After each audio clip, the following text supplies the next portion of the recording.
Sidang terdakwa korupsi PT Semen Batu Rajo lewat anak perusahaannya, PT Batu Raja Multi Usaha, salasiko terdakwa Budi Oktarita atas nota keberatan atau eksepsi sidang minggu liwat ditolak jaksa penuntut umum.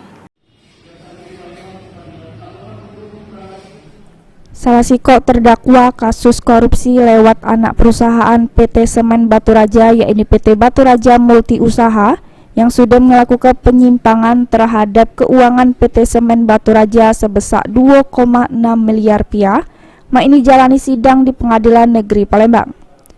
Juru agenda sidang atas nota keberatan atau pledoi terdakwa Budi Oktarita, jaksa penuntut umum menolak eksepsi terdakwa dengan alasan karena dakwaan jaksa penuntut umum sudah diuraikan secara cermat, lengkap, dan jelas.